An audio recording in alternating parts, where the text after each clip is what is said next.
So, welcome friends. I am Dr. Vipin Rastogi from the humsabkadoctor.com. This is my LinkedIn profile. I have done MBBS from BRD Medical College, Gorakhpur, then done MBA from FMS Delhi and MPhil from PITS Pilani. And I am a certified NABH assessor also, and we provide services to the hospital with regards to NABH accreditation. We provide services to labs with regards to services for NABL. And this e-prescription is purely my project, where we are trying to reduce the medication errors in the hospital, among the patients who are admitted in the hospitals. So this presentation would be around 20-25 minutes, and in which I would like to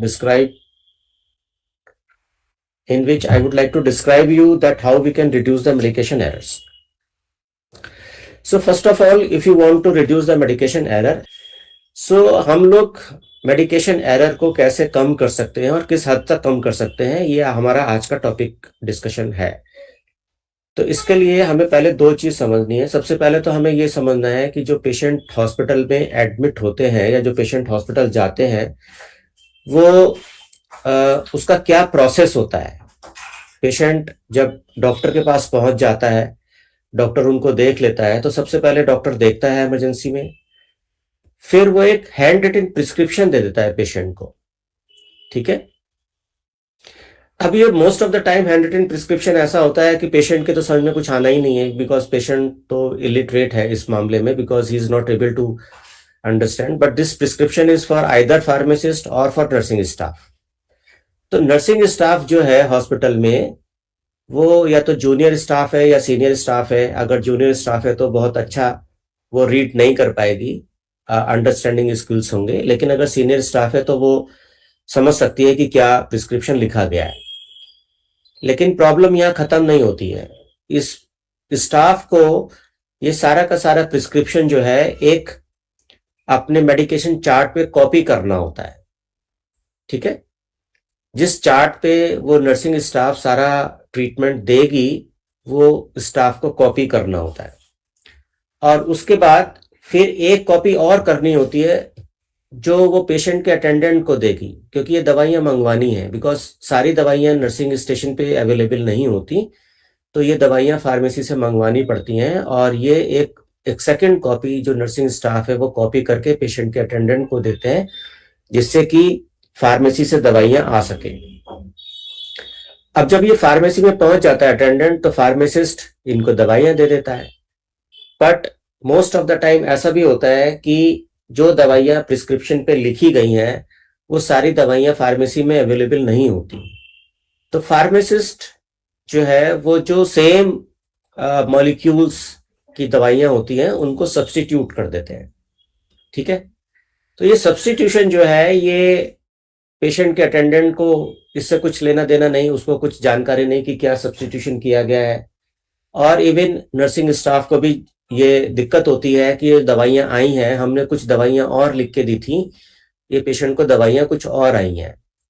तो this substitution causes confusion कि क्या दवाइयां patient की थी और क्या patient की आई हैं। मोस्ट ऑफ द टाइम जब ये होता है, तो उसके ऊपर साथ में फार्मासिस्ट ये लिख के नहीं देते कि कौन सी दवाई को हमने किस दवाई से सब्स्टिट्यूट किया है। जहां पे एडवांस सिस्टम है, वहां पे वो लोग फोन कॉल करके बता देते हैं कि भाई ये इस तरह से हमने ये दवाइयां सब्स्टिट्यूट की है। लेकिन जहां पे सिस्टम एडवांस नहीं है, बेसिक चीजें हैं, वहां पे इन मेडिसिन को समझने में दिक्कत होती है। और लास्टली जो प्रॉब्लम नर्सिंग स्टाफ फेस करता है दवाइयां देने के लिए, वो आता है रिकॉन्स्टिट्यूशन। फॉर एग्जाम्पल, अगर कोई छोटा बच्चा है और उसको दवाई कुछ अलग क्वांटिटी में लिखी गई है, जिस क्वांटिटी में फॉर्मुलेशन अवेलेबल नहीं है, तो उस कंडीशन में सिस्टर को दवाई रिकॉन्स्टिट्यूट करनी पड़ती है। फॉर एग्जाम्पल, मोनोसेफ 500 मिलीग्राम का वॉयल आ गया पाउडर के रूप में, और छोटा बच्चा है उसको आपको 40 ये 50 मिलीग्राम देना है। तो ऐसी कंडीशन में सिस्टर को थोड़ा दिक्कत होती है कि कितनी मेडिसिन को कैसे रिकॉन्स्टिट्यूट किया जाए जो बच्चे को सही दवाई मिल जाए। तो अभी तक जो मैंने आपको बताया उसमें ये बताया कि what are the opportunities where medication error can occur. Number one opportunities hand writing की है, डॉक्टर की हैंड राइटिंग, ये एक सबसे बड़ा कारण हो सकता है। दूसरी अपॉर्चुनिटीज जहां पे गलती हो सकती है वो है कॉपिंग की, क्योंकि एक सिस्टर को ये प्रिस्क्रिप्शन 2 बार कॉपी करना पड़ता है। तीसरी अपॉर्चुनिटीज जहां पे मेडिकेशन एरर होने की संभावना है वो है डिस्पेंसिंग में, जब फार्मासिस्ट मेडिसिन डिस्पेंस करते हैं। और चौथी अपॉर्चुनिटीज जो हो सकती है, जो कि पेशेंट को दवाई मिलने के पहले ही है, वो है रिकॉन्स्टिट्यूशन ऑफ द ड्रग्स, जो कि नर्सिंग स्टाफ के द्वारा किया जाता है। नेक्स्ट जो स्टेप है उसमें मैं आपको बताने वाला हूं कि ये सारी जो कंफ्यूजन है, इस कंफ्यूजन को हम कैसे दूर कर सकते हैं। Idea is to remove all the possible points where the confusion is there. जैसे फॉर एग्जांपल, सबसे पहला कंफ्यूजन डॉक्टर के हैंड राइटिंग का है। तो डॉक्टर की तो हैंड राइटिंग आप चेंज नहीं कर सकते, because there are lot of doctors, उनकी हैंड राइटिंग को आप चेंज नहीं किया जाता। लेकिन जैसे ही ये फर्स्ट प्रिस्क्रिप्शन बनता है उसको आप डिजिटली कन्वर्ट कर सकते हैं। डिजिटली कन्वर्ट करने के बाद जो ये सिस्टर को कॉपी करने का जो ऑप्शन है ये खत्म हो जाता है। आपको ना तो मेडिकेशन चार्ट में कॉपी करना है और ना ही जो मेडिसिन प्रिक्योर करनी है उसके लिए कॉपी करना है। तो दो मेजर इश्यूज, क्योंकि नर्सिंग स्टाफ है वो भी जूनियर स्टाफ हो सकती है, सीनियर स्टाफ हो सकती है, कॉपी करने में दिक्कत आ सकती है, मेडिसिन समझ में नहीं आ रही है, डॉक्टर ने क्या लिखा है, फोन किया, फोन पे डॉक्टर अवेलेबल नहीं है, दूसरे ओटी में है, बिजी है। लेकिन अगर आपने इसको डिजिटलाइज कर दिया है तो ये जो कॉपी करने का, 2 टाइम का कॉपी करने का जो सिस्टम होता है ये बंद हो सकता है। और तीसरी सबसे बड़ी सहूलियत फार्मासिस्ट को होगी, क्योंकि उसको ना तो सिस्टर की हैंडराइटिंग पढ़नी है और ना डॉक्टर की हैंडराइटिंग पढ़नी है, उसको एक टाइप्ड प्रिस्क्रिप्शन पढ़ना है और टाइप्ड प्रिस्क्रिप्शन में एरर होने के चांसेस बहुत कम है। और लास्टली जो सिस्टर को रिकॉन्स्टिट्यूट करना है ड्रग्स को, वो ड्रग्स को रिकॉन्स्टिट्यूट करने में भी सिस्टर को बहुत आसानी होगी, बिकॉज उसमें जो इंस्ट्रक्शंस लिखी है वो बहुत लेजिबल लिखी है। ठीक है, तो अब ये सब कुछ होता कैसे है। मैं एक मेडिकल बैकग्राउंड से बिलोंग करता हूं, मेरे साथ पूरी एक सॉफ्टवेयर की टीम है जो एमसीए है मेडिकल मतलब कंप्यूटर्स में। उनके थ्रू जो मेरे अपने 15 साल के 20 साल के एक्सपीरियंस है वो एक्सपीरियंस शेयर करके एक हमने प्लेटफॉर्म डेवलप किया है, जिस प्लेटफॉर्म से हम ये प्रिस्क्रिप्शन को, मेडिकल प्रिस्क्रिप्शन को डिजिटल प्रिस्क्रिप्शन में कन्वर्ट कर सकते हैं। और ये प्लेटफॉर्म कैसे काम करता है ये ट्रेनिंग अभी इसी बात की है। तो let us have a real example. एक ये पेशेंट है एक ये हॉस्पिटल है जिसका नाम है कोमल नर्सिंग होम। ये मोदी नगर में है, मोबाइल नंबर इसका दिया है, ईमेल एड्रेस इसका दिया है। पेशेंट है रवि कुमार, एज है उसकी 23 ईयर्स, मेल पेशेंट है और इसका फोन नंबर भी हमें दिया गया। डॉक्टर ने इसको एग्जामिन करने के बाद जो डायग्नोसिस बनाई है वो बनाई है लीवर एब्सिस की। ठीक है, और ये डॉक्टर ने प्रिस्क्रिप्शन लिखा है इसका। तो इस प्रिस्क्रिप्शन को कैसे कन्वर्ट करना है ये मैं आपको अभी बता रहा हूं। तो इसमें सबसे पहले हम लोग चले जाएंगे अपने सॉफ्टवेयर में। So first of all you will go to this, you will, ये बेसिक गूगल का स्क्रीन है, यहाँ पे आप जाएंगे। ठीक है, यू गो टू द हम सबका doctor, connect with the doctor. उसके बाद ये आपकी पहली स्क्रीन खुलेगी। ठीक है, then second step is login. Login में हमने यहाँ पे एक दिया हुआ है डेमो यूजर। ठीक है, और इसका पासवर्ड भी दिया हुआ है डेमो यूजर @123। ये आप नोट कर सकते हैं। ये सेकंड स्क्रीन है, जो ये सेकंड स्क्रीन खुलेगी। इसके बाद आपको ये देखिए यहाँ मास्टर्स लिखा हुआ है, इस मास्टर्स में जाके आपको हॉस्पिटल रजिस्टर करना है। ठीक है, तो you go to the masters, hospital register कर देंगे। हॉस्पिटल हमने बोला कोमल नर्सिंग होम, ठीक है। इसका एक कॉन्टैक्ट नंबर है 98789003 इसका ईमेल एड्रेस है komal68@gmail.com, ठीक है। और ये मोदीपुरम में है, ठीक हो गया। तो बहुत ज्यादा डिटेल्स हमने यहाँ नहीं रखी हैं, यहाँ पे सिर्फ बेसिक्स रखा है कि कौन सा हॉस्पिटल है, उसका कॉन्टैक्ट नंबर अगर कोई वहां बात करना चाहे, अगर कोई मेल लिखना चाहे तो मेल नंबर, और कहाँ है ये। आप जितना अगर पूरा एड्रेस है पूरा एड्रेस भी डाल सकते हैं। Now you submit. सबमिट करने के बाद एक मैसेज आएगा रिकॉर्ड सेव्ड, ठीक है। उसके बाद you have to go to the OPD. यहाँ पे एक ऑप्शन आपको मिलेगा पेशेंट रजिस्ट्रेशन। पेशेंट रजिस्ट्रेशन में हमने पेशेंट हमारा है रवि कुमार, ठीक है। इसकी एज मेल है ये, इसका UHID है 3345, 23 इसकी एज है, और इसका एक मोबाइल नंबर है,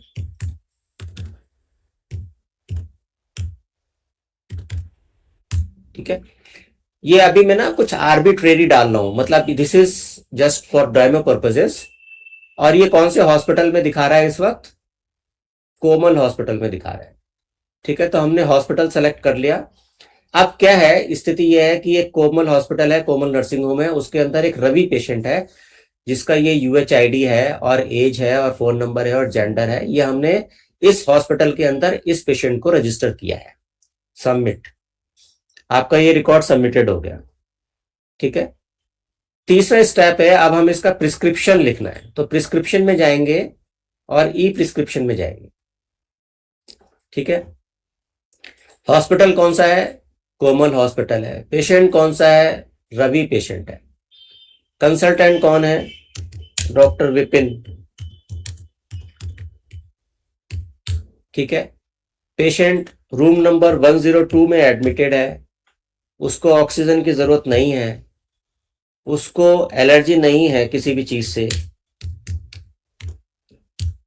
और उसकी डायग्नोसिस है लीवर एब्सिस,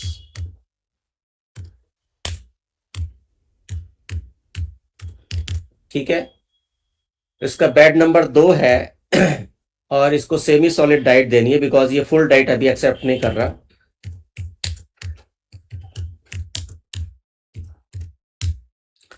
और इसको डॉक्टर ने बोला है कि इसके वाइटल्स चेक करते रहना,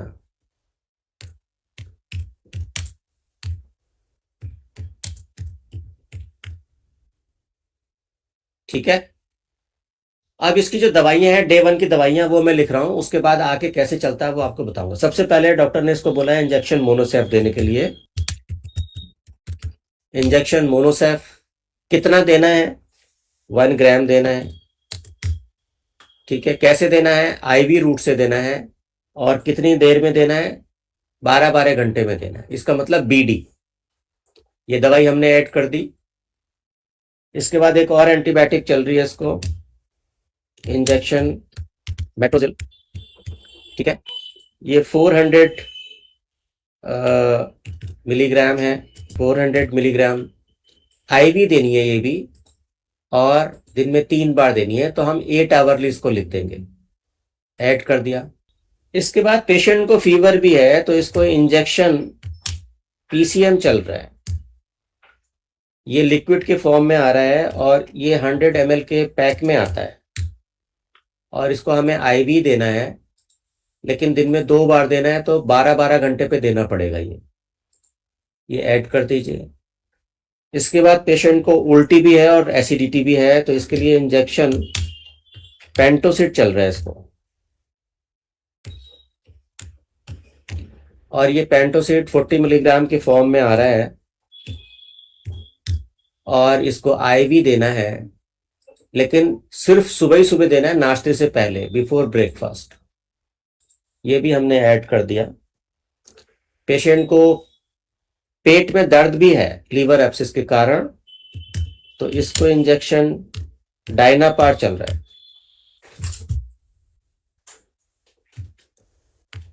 ठीक है, इंजेक्शन डायनापार, एक एम्प्यूल, IM देना है इसको ये, और ये हमने अभी बोला है कि दिन में 2 बार ही देना है, ठीक है, ये भी ऐड कर दिया। इतना ट्रीटमेंट पेशेंट को चल रहा है, आपने सबमिट कर दिया, ये रिकॉर्ड सेव हो गया, ठीक है। अब ये रिकॉर्ड सेव हो गया, आप इसका प्रिंट आउट ले सकते हैं। ये प्रिंट आउट हमने लेने की कोशिश की है, और ये प्रिंट आउट अभी आगा विजिबल है।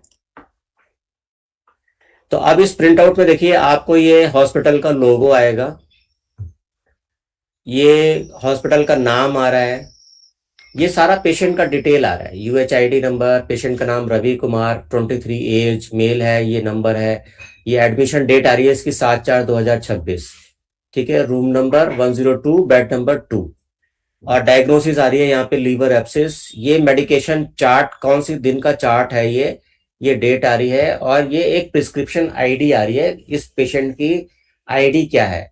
अभी तक इस सॉफ्टवेयर पे 21,000 पेशेंट की प्रिस्क्रिप्शन जनरेट हो चुके हैं, और ये इसका 21,373 इसका आईडी है। अब यहाँ पे आप सब लोग देखिए कि यहाँ पे लेजिबिलिटी का कोई इशू नहीं है, पेशेंट का सीरियल नंबर, कितनी दवाइयां चल रही हैं, 5 दवाइयां चल रही हैं पेशेंट को, दवाइयों के जो नाम है वो बिल्कुल लेजिबल है, यहाँ पे ना तो सिस्टर्स को कोई कंफ्यूजन है, ना फार्मासिस्ट को कोई कंफ्यूजन है कि क्या दवाई है, किस किस अमाउंट में ये दवाई देनी है, ये डोज 100% करेक्ट है, ये रूट 100% लेजिबल है, फ्रीक्वेंसी 100% लेजिबल है, ठीक है। और इसके बाद जब ये प्रिंट आउट आ जाएगा तो प्रिंट आउट में सिस्टर इस कॉलम में यहाँ पे टाइम डालेगी, 10 बजे 10 बजे, 6 बजे 2 बजे 10 बजे, 10 बजे 10 बजे। तो यहाँ पे स्टैंडर्ड टाइम जो एक दवाई देने का होता है वो यहाँ पे डाला जाएगा प्रिंट आउट पे सिस्टर द्वारा, और फिर जब दवाई देने का टाइम आएगा तो ये यहाँ पे टिक करेंगे और नीचे सिस्टर साइन करेगी। तो पेशेंट का नाम है, डॉक्टर का नाम है, डायग्नोसिस है, ठीक है, पेशेंट के डिटेल्स हैं, मेडिसिन के सीरियल नंबर पूरे हैं, मेडिसिन का नाम पूरा है, मेडिसिन की डोज किस अमाउंट में जानी है वो पूरी है, मेडिसिन का रूट पूरा है, मेडिसिन की फ्रीक्वेंसी, मेडिसिन किस टाइम पे दी जाएगी, और किसने मेडिसिन दी, किस किस टाइम पे किस किस सिस्टर ने मेडिसिन दी। क्योंकि यहाँ सुबह 6 बजे से लेके और शाम को सुबह अगले दिन सुबह 4 बजे तक पूरे 24 घंटे में 3 सिस्टर्स बदलेंगी, एक मॉर्निंग में दूसरी सिस्टर होगी, इवनिंग में दूसरी सिस्टर होगी, नाइट में दूसरी सिस्टर होगी। तो वो यहाँ पे सब टिक करेंगे और यहाँ नीचे साइन करेंगे, ठीक है। तो इस तरह से जो प्रिंट आउट होने के बाद है, अब ये प्रिंट आउट आपने लगा दिया, अब डे सेकंड का जो पेपर है वो मैं आपको दिखाता हूं। अब ये डे 2 का प्रेजेंटेशन है, ये जो आपने प्रिंट आउट लगाया था ये पेशेंट की फाइल में है, पेशेंट की फाइल में है, पेशेंट का लीवर एब्सिस, इसको ना फीवर और आ गया। अभी आपको ये प्रेजेंटेशन, ये स्क्रीन विजिबल है ना, हेलो, पेशेंट को फीवर और आ गया है, ये डे 2 है पेशेंट का। तो डॉक्टर ने क्या बोला है, डॉक्टर ने बोला जो इसको इंजेक्शन PCM चल रहा है इसको TDS कर दीजिए और एक दवाई और बढ़ा दी है, ठीक है। तो अब हम इसको अपने सिस्टम में कैसे इनकॉर्पोरेट करेंगे वो मैं आपको बता रहा हूं। ई प्रिस्क्रिप्शन हमें लिखना है, सर्च करना पड़ेगा, 7 तारीख से 7 तारीख तक हम सर्च कर लेते हैं, क्योंकि अभी हमने 7 तारीख का ही लिया है मैटर, ठीक है। ये रवि कुमार पेशेंट है हमारा जिसकी हम बात कर रहे हैं, ये कोमल हॉस्पिटल है, रवि कुमार है, ये पूरा प्रिस्क्रिप्शन इसका 7 तारीख का हमारे सामने आ गया है। अब इसमें क्या किया है कि डॉक्टर ने बोला कि इसकी जो डायग्नोसिस है इसके अंदर विद फीवर, इसको फीवर भी है, लीवर एब्सिस विद फीवर, ठीक है, फीवर है इसको। दूसरा उसने, डॉक्टर ने क्या बोला है कि इसका जो PCM है इसको बढ़ा दीजिए, और तो PCM का हमने TDS कर दिया, 8-8 घंटे पे उसको जरूरत पड़ रही है, यहाँ पे करने के बाद इसको अपडेट कर देंगे, और डॉक्टर ने एक दवाई और बढ़ा दी, फॉर एग्जाम्पल डॉक्टर ने बोला कि इसको टैबलेट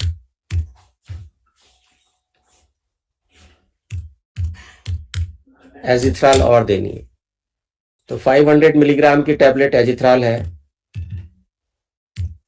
और ये दिन में एक ही बार देनी होती है, ओरली देनी होती है और 24 घंटे में एक बार देनी होती है, लेकिन सुबह को बिफोर ब्रेकफास्ट ही देते हैं इसको। ये ऐड कर दिया हमने, ठीक है। अब ये प्रिस्क्रिप्शन अगले दिन का है, 8 तारीख का है। तो ई प्रिस्क्रिप्शन ये 7 तारीख का पहले फर्स्ट डे था, 8 तारीख का ये प्रिस्क्रिप्शन है। इसमें फीवर भी आ गया इसको, ठीक है। और इसकी जो फीवर की दवाई चल रही थी वो हमने 8-8 घंटे पे कर दी है और एक दवाई इसकी और बढ़ा दी है। तो अब हम इसको सेव कर लेंगे, ठीक है। और इसका प्रिंट देखेंगे, प्रिंट में ठीक आ गया या नहीं आ गया। अब देखिए, प्रिंट में हमें 2-3 चीजें देखनी है। एक तो जो हमने डायग्नोसिस इसकी बदली है वो बदल के ठीक आ गई नहीं आ गई। पेशेंट को लीवर एब्सिस था विद फीवर, तो यहाँ पे लीवर एब्सिस विद फीवर है क्या। प्रिस्क्रिप्शन ये 7 तारीख की जगह अब 8 तारीख का आ गया और प्रिस्क्रिप्शन का आईडी चेंज नहीं होगा, आईडी सेम ही रहेगा। इंजेक्शन पीसीएम जो है वो पहले 12 घंटे पे चल रहा था, अब 8-8 घंटे पे चल रहा है और एक दवाई और ऐड हो गई है, tablet Azithral 500 milligram orally before breakfast, ठीक है।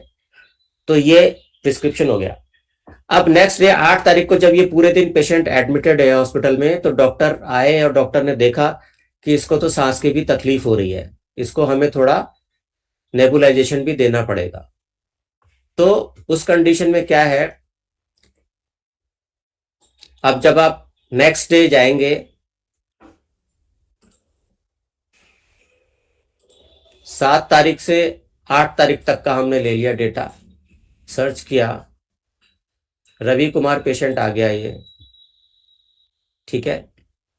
ये हमारे पास 8 तारीख का प्रिस्क्रिप्शन है। 8 तारीख को जब प्रिस्क्रिप्शन डॉक्टर ने देखा तो उसको बोला कि इसके अंदर इसको सांस की भी तकलीफ हो रही है, तो इसको हमें नेबुलाइजेशन भी देना पड़ेगा। तो यहाँ अब इसकी डायग्नोसिस चेंज हो गई है थोड़ा, with fever and respiratory difficulty, RD बोलते हैं उसको, ठीक है। और डॉक्टर ने इसको नेबुलाइजेशन बढ़ा दिया। नेबुलाइजेशन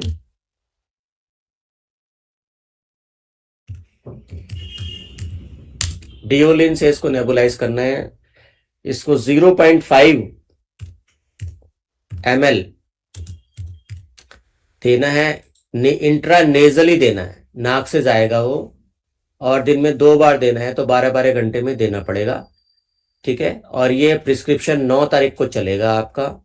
तो ये दोनों चीजें हमने ऐड कर ली, नेबुलाइजेशन डिओलाइजेशन ऐड कर दिया और बाकी सब चीजें सेम टू सेम रही हैं। और ये अब डेट हो गई, तीसरा दिन हो गया ये पेशेंट को। 8 की जगह ये 9 तारीख का प्रिस्क्रिप्शन है, liver abscess with respiratory difficulty,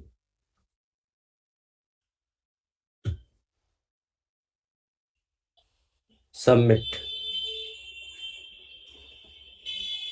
okay, print, ये ठीक हो गया। अभी liver abscess with fever with respiratory difficulty, medication chart है ये, ई प्रिस्क्रिप्शन ये 9 तारीख का आ गया और ई प्रिस्क्रिप्शन का जो आईडी है वो सेम रहेगा, वो बदलेगा नहीं। और यहाँ पे आपने देखा नेबुलाइजेशन, जो डिओलिन नेबुलाइजेशन था, ये 0.5 ml नेजली 12-12 घंटे में चल रहा है। तो ये तीसरे दिन का ट्रीटमेंट चार्ट है। तीसरे दिन के बाद पेशेंट रिकवर करना शुरू कर गया, उसकी सांस की जो तकलीफ थी वो भी कम हो गई और उसको जो फीवर था वो भी कम हो गया। तो नेक्स्ट डे का जो 4th डे का जो प्रिस्क्रिप्शन है वो मैं आपको दिखा रहा हूं।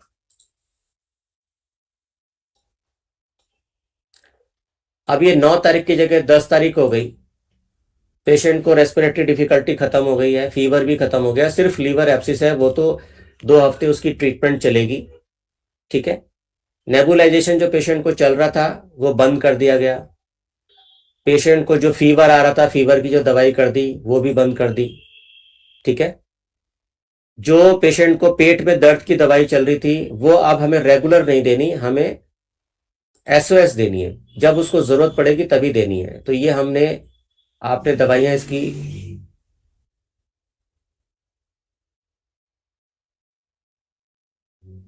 एसओएस में आ गई। ठीक है। इंजेक्शन मोनोसेफ एंटीबायोटिक है, ये चलेगा। इंजेक्शन मेट्रोजिल, ये भी एंटीबायोटिक है, ये भी चलेगा। एसिडिटी के लिए दवाई है, ये भी चलेगी। ये पेट में दर्द की दवाई, डॉक्टर ने बोला रेगुलर पेट नहीं है, दर्द नहीं है इसको, तो जब ज़्यादा दर्द हो तभी देना है, तो इसको हम अपडेट कर देंगे। और उसके बाद एजिथ्राल, ये भी एंटीबायोटिक है, ये भी चलेगा। और ये हवा हमारा प्रिस्क्रिप्शन हो गया 10 तारीख के लिए। ठीक है। और इसकी जो डायग्नोसिस हो गई वो अब सिर्फ रह गई लीवर एब्सिस। फीवर भी खत्म हो गया पेशेंट को, और जो इसको रेस्पिरेटरी डिफिकल्टी थी वो भी खत्म हो गई। ये हमने सेव कर लिया। ठीक है। अब इसको आप प्रिंट देख लीजिए, ये सिर्फ लीवर एब्सिस रह गया पेशेंट।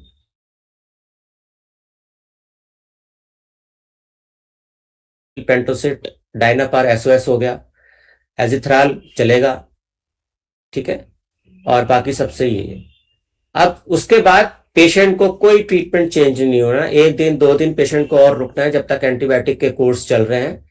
तो उसके अंदर सिर्फ और सिर्फ कंटिन्यू सेम ट्रीटमेंट डॉक्टर साहब लिख देते हैं। मोस्ट ऑफ द टाइम आपने फाइल में देखा होगा एक ही चीज लिखी रहती है, कंटिन्यूअस सेम ट्रीटमेंट। तो आपने ये 7 तारीख से लेके 10 तारीख तक देख लिया, सर्च किया, एडिट पे गए, तो ये 10 तारीख का प्रिस्क्रिप्शन आपके सामने खुला है। अब इसमें कोई ट्रीटमेंट का चेंज नहीं है, आपने सिर्फ डेट चेंज करनी है और सेव कर देना है और प्रिंट लेना है। ये देखिए यहाँ पे ये 11 तारीख आ गई है, और ये ई प्रिस्क्रिप्शन का कोई जो आईडी है ये सेम रहेगा, और यहाँ पे जो दवाइयाँ हैं वो दवाइयाँ चलेंगी। तो इससे आप लोगों को ये पता लगेगा कि जो टाइम है, ये पूरा का पूरा प्रिस्क्रिप्शन कॉपी करने का जो टाइम है, दैट टाइम कितना रिड्यूस हो गया है। अभी आपने एक डेट चेंज की और प्रिंट आउट निकाल दिया। अदरवाइज इस प्रिस्क्रिप्शन को पूरा अगर सिस्टर कॉपी करेगी और 2 बार कॉपी करेगी तो उसको कम से कम 7-8 मिनट लगेंगे। ठीक है। तो इन सब चीजों से जो मैं, हमारा कहने का जो अभिप्राय ये है कि इसके अंदर एक तो लेजिबिलिटी का इशू नहीं है, 100% लेजिबल है। और जो एनएबीएच के स्टैंडर्ड है उस स्टैंडर्ड के हिसाब से यहाँ पे सारी चीजें हैं। पेशेंट का नाम, आइडेंटिफिकेशन में मिस्टेक नहीं होगी, पेशेंट का नाम ठीक लिखा है, फोन नंबर लिखा है, एज लिखी है। अगर 2 रवि भी एडमिट है तो आप एज देखिए, किस रवि की एज 23 है। मान लीजिए दूसरा रवि एडमिटेड अगर वार्ड में, तो ये कंफ्यूजन ना हो कि ये किस रवि की दवाई है। तो यूएचआईडी दिया गया है, रवि का नाम दिया गया है, रवि का एज दिया गया है। एक अगर 23 साल का है तो दूसरा हो सकता है 40 का हो, 50 का हो, 10 का हो, 23 का तो नहीं होगा। ठीक है। फिर आप उससे पूछ सकते हैं आपका फोन नंबर क्या है अगर पेशेंट के नाम में कंफ्यूजन है। Serial number of medication, there is no confusion. पहले 5 चल रही थी, फिर 6 हुई, फिर 7 हुई, 8 हुई, फिर रिड्यूस हो गए 5 हो गई। दवाई के नाम में कोई कंफ्यूजन नहीं है, ना तो सिस्टर को कोई कंफ्यूजन है, ना फार्मासिस्ट को कोई कंफ्यूजन है। ठीक है। डॉक्टर को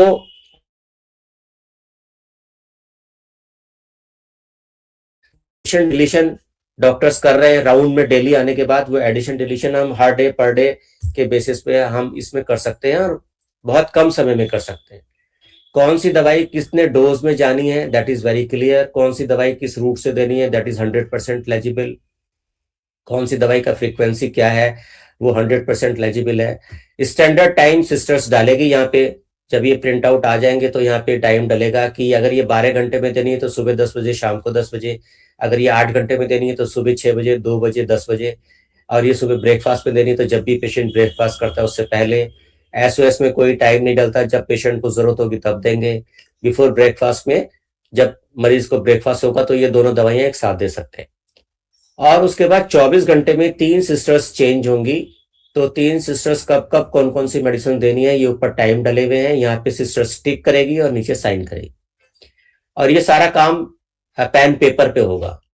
लेकिन एक बार 24 घंटे में एक बार एक पेशेंट का ये डिजिटल प्रिस्क्रिप्शन निकाल के फाइल में लगाना होगा, और उसी टाइम वही प्रिस्क्रिप्शन की सॉफ्ट कॉपी आप फार्मासिस्ट को भेज सकते हैं, बाई मेल भेज सकते हैं या बाई व्हाट्सएप भेज सकते हैं, जिससे कि जो एक वार्ड बॉय का टाइम होता है कि भाई वार्ड बॉय को बोलते हैं कि जाओ ये दवाई ले आओ, तो वार्ड बॉय 2-2 घंटे के लिए, 1-1 घंटे के लिए वार्ड से गायब हो जाता है। या पेशेंट के अटेंडेंट को भी हम देते हैं कि चाहिए ये दवाई ले जाइए, तो पेशेंट का अटेंडेंट भी 1-2 घंटे के लिए वार्ड से गायब हो जाएगा, पेशेंट अकेला रहेगा।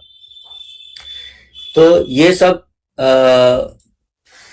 सिस्टम है जो इस प्रिस्क्रिप्शन में अवेलेबल है।